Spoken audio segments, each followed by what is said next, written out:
Mom humiliated me at my sister's engagement dinner in front of the wrong family. The groom's mother went completely still, stared at me, and said 3 words that drained every drop of color from my mother's face. My father said it like he was commenting on the weather. "We've given up on her."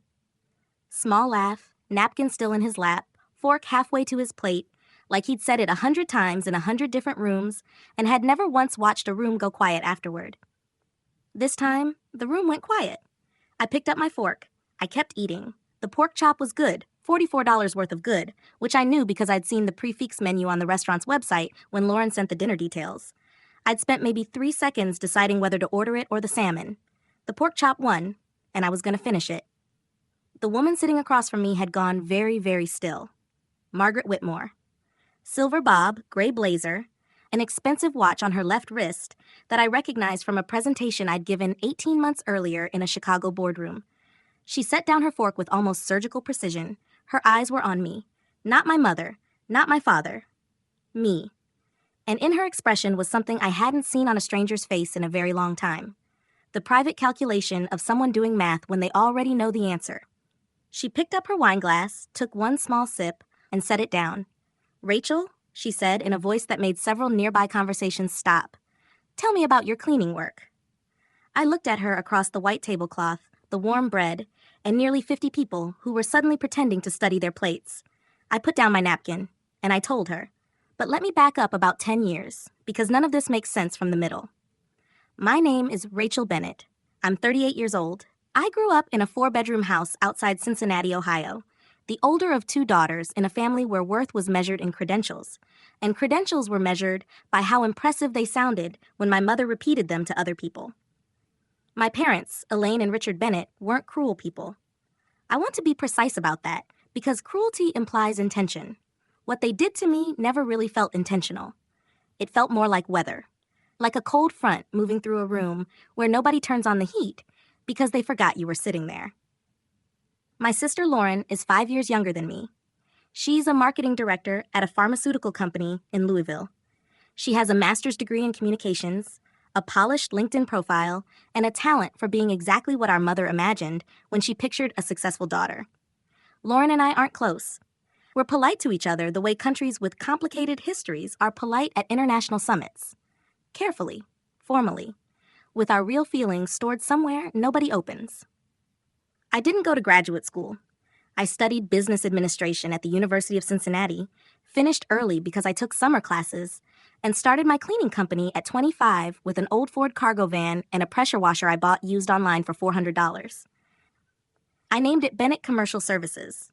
I kept my own name because even at 25, I knew I was building something, and I wanted it attached to me.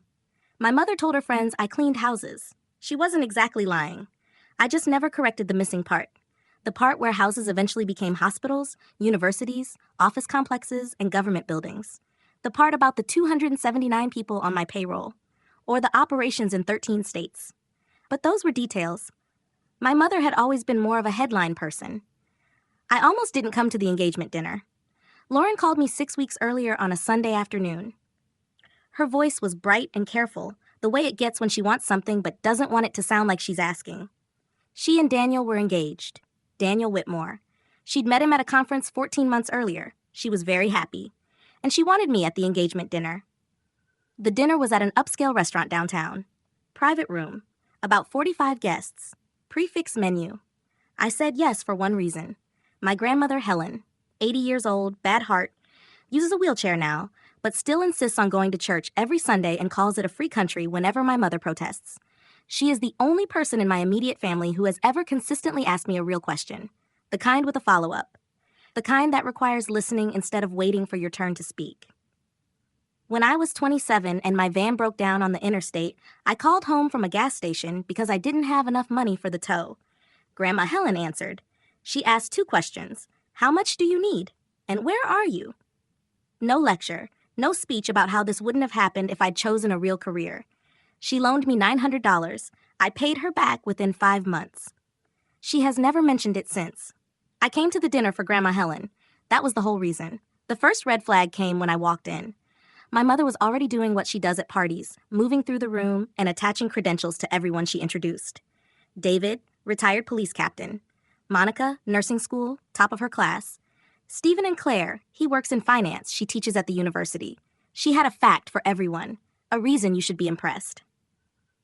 She reached me near the appetizer table, looked at me for half a second, then looked past me. Oh, there's Nancy, and moved on. I took a piece of bruschetta and told myself it was fine. Expected, even. I had a long history of telling myself my mother skipping over me was fine. You practice something for 38 years, you develop a technique. I found Grandma Helen near the window in her wheelchair with a glass of champagne she wasn't supposed to have and an expression of cheerful defiance.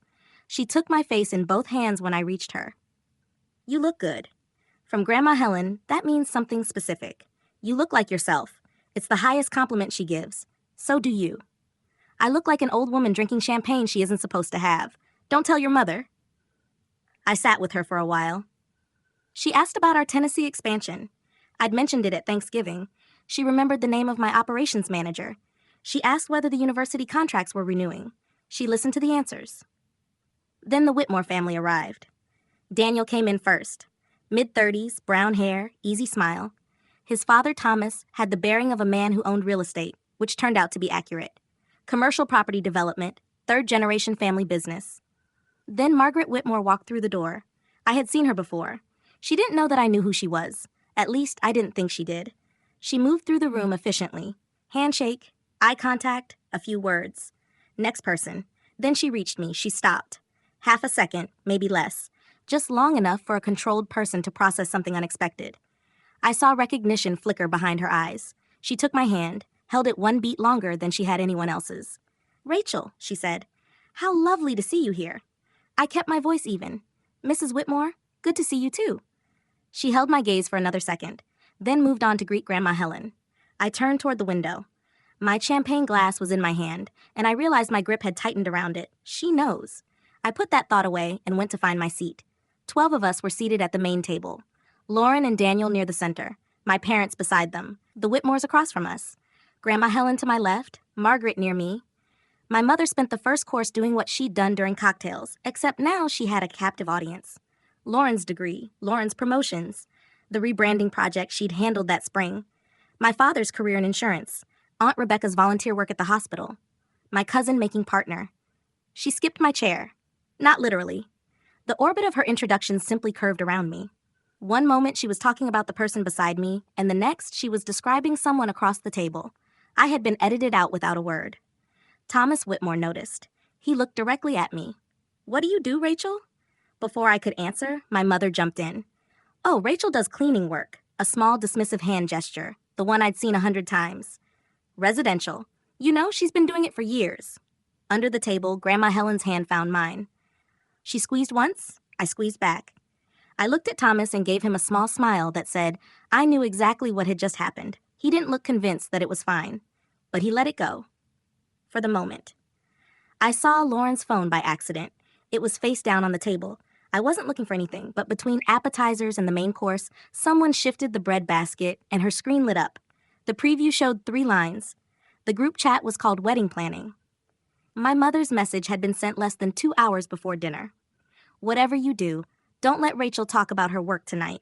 The Whitmores don't need to know our family has a cleaning lady in it. Lauren's response was underneath. Already handled.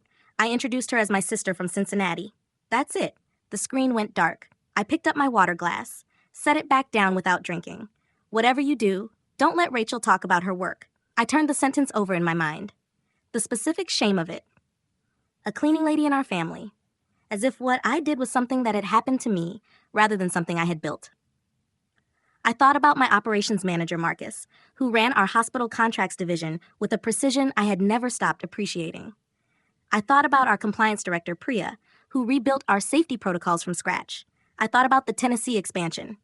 13 states, 279 employees. The multi-million-dollar contract I had won 18 months earlier by walking into a boardroom I'd never been in and presenting for nearly an hour to executives who had never heard of me. A cleaning lady in our family. I folded my hands in my lap and watched the main course arrive. For the next several minutes, I didn't say a word. Then my mother stood up. She tapped her knife against her wine glass and gave a polished toast.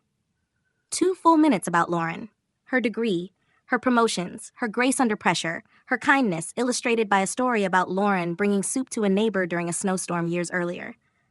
Then her future with Daniel. She didn't say my name once. Grandma Helen was looking at her plate. Thomas Whitmore leaned forward. "And your older daughter?" He looked at my mother, then at me. "Rachel is here too, right?" The pause lasted about 3 seconds, longer than it sounds. I watched my mother blink, find her footing, find her smile. "Oh, yes, of course." She turned toward me like someone pointing out a piece of furniture to a realtor. "This is our other daughter. She cleans houses for a living." My father laughed softly. "We've given up on her." Nobody joined him. 3 seconds of silence. Across the table, Margaret Whitmore set her fork down slowly. She looked at me. "Rachel," she said, "tell me about your cleaning work." My mother moved fast. "Oh, it's nothing fancy. She goes to people's houses, scrubs." "I'd like to hear from Rachel." My mother's mouth closed. Margaret kept her eyes on me, steady, waiting. I put down my napkin. Here's the thing about being underestimated for a very long time. You develop an economy of words. You learn to say exactly what is required and nothing more. You don't perform. You don't embellish. I had given this explanation in boardrooms, conference rooms, and airport lounges. The venue changed. The words didn't. I own a commercial cleaning company. We service office buildings, hospitals, universities, and government properties. My mother's smile went thin. "She makes it sound so..." "How many states?" Margaret asked. 13. My father's fork clinked against his plate. "How many employees?" 279 as of last month. Lauren slowly turned toward me. Margaret reached into her purse. She took out a business card and placed it on the white tablecloth in front of my mother. Dark blue cardstock. Whitmore Property Group. My mother picked it up. Her eyes moved across it, then back to me. Recognition arrived in stages. "Wait," her voice came out smaller than usual. "You're her?" Margaret's expression didn't change. "I think you already know the answer to that." Then she addressed the table. "My company signed a $36 million annual contract with Bennett Commercial Services 18 months ago. 43 buildings across 4 states. A brief pause. Rachel presented the proposal herself. Nobody spoke. She sat at my boardroom table and answered every question we had for almost an hour, including several designed to be difficult. Margaret looked at my mother. She answered them better than vendors who had been in the industry for 30 years. The color left my mother's face. Her cheeks first, then her lips. Her hands tightened around her wineglass. My father's hand had frozen beside his plate. Lauren stared at the tablecloth. Grandma Helen looked at my mother with an expression I finally knew how to name. Patience. The settled patience of someone who has known the truth for years and waited for the lie to exhaust itself. The silence lasted long enough for a server to approach the table, sense the atmosphere, and retreat. My mother spoke first. "Well?" A small recovering laugh. "I don't keep up with every detail of Rachel's business. A mother can't be expected to." "Elaine?" Thomas Whitmore's voice wasn't unkind, but it stopped her. "I think everyone could use a minute." My mother closed her mouth. Thomas looked at me. "We've actually reviewed some of your Kentucky contracts. One of our project managers sent me your compliance report last quarter. I didn't connect the name until tonight." "I remember the inquiry. We were told you didn't have capacity. We didn't then. We might now." He nodded slowly. Daniel had stayed quiet through most of this. He reached over and put his hand on Lauren's. Lauren looked at me for the first time all evening. And what I saw wasn't the reaction I expected. It was shame. Not the embarrassment of getting caught. The real kind. The kind that sits in your chest. The dinner never recovered. People finished eating. Wine was poured. Someone told a story nobody really listened to. The sounds of a normal party returned, but they were only the sounds of people going through the motions. During dessert, my mother tried to reposition herself. She told a story about how entrepreneurial I had always been. Apparently, I'd had a lemonade stand at 8, and she'd always known I would do something with that drive. I didn't interrupt. Some corrections aren't worth the room. Thomas caught me near the coat check as people began leaving. "The Kentucky inquiry," he said. "I'd like to schedule a real conversation. No project manager in the middle. I'll have my office reach out. First quarter? We can probably make that work." He nodded. "It was good to meet you properly, Rachel." "You too, Thomas." Then I turned to Grandma Helen. She was watching me. "Did you know Margaret would be here?" "No. I knew Daniel's last name was Whitmore. I knew the company. I didn't put Margaret together with him until she walked through the door." "What did you feel when you saw her?" I thought about it. "Calm. Mostly." "And when your mother started talking?" I decided to let it play out. One corner of Grandma Helen's mouth curved upward. "Your grandfather used to say, 'The truth is lazy.'" I smiled. "What does that mean?" It doesn't need your help. Leave it somewhere visible and eventually it finds its own time. I looked at her. I know you knew about the company, how big it was. She nodded, and you never told them. That wasn't my story to tell. The coat attendant brought my jacket. I helped Grandma Helen with hers. The lobby was clearing. Lauren found me near the door. She was holding her coat against her chest. Her eyes were red at the corners. Rachel? I saw the messages. She stopped. The group chat. Your phone lit up at the table. I can explain. I'm not having this conversation tonight. I said it quietly. But I want you to know I saw them. So whatever version of tonight you construct later, remember that I saw what you wrote. Her mouth opened, then closed. I put on my coat, leaned down, and kissed Grandma Helen on the cheek. Friday? Friday. Bring the good coffee. I always bring good coffee. You brought me gas station coffee once. It was a Starbucks inside a gas station. Still tasted like a gas station. I smiled. Then I walked through the revolving door into the cold. I stood on the sidewalk for a moment. I didn't feel victorious. I felt quiet. The kind of quiet that comes after something you've carried for years finally puts itself down. 6 weeks later, Whitmore Property Group signed a letter of intent with Bennett Commercial Services, 10 buildings in the Chicago area, with an option to expand into Ohio and Michigan. Projected annual value just over $2 million. I wasn't at the signing. I had an operations review in Nashville. My team handled it. They sent me a photo afterward. I saved it in a folder on my phone where I keep things I want to remember. It isn't a big folder. I'm selective. My mother called 3 days after the dinner. I let it go to voicemail. The message was more than 4 minutes long. I listened to most of it, then deleted it. Not in anger. I simply knew what was in it. Explanations, excuses. A rewritten version of the past. None of it was new. My father didn't call. Lauren texted me 2 weeks later. It was a long message. She apologized for the group chat. She said things she should have said years ago. Maybe she should have. Maybe someday I'll be ready to hear them. I read it 3 times. I haven't responded yet. I'm still working out what I want to say. A few months later, Grandma Helen called me. I want to see your office, so I sent a car for her. She arrived at 10 in the morning, and I gave her the tour myself. The operations floor, contract management, the training center, where new hires were going through safety certification. Grandma Helen sat in the doorway for several minutes watching. Then we went to my office. 3rd floor, corner office, large windows overlooking Cincinnati. I made her coffee, the good kind. She sat with the cup in both hands and looked around, the framed photo of our Tennessee team. The whiteboard covered in handwriting my CFO says is impossible to read.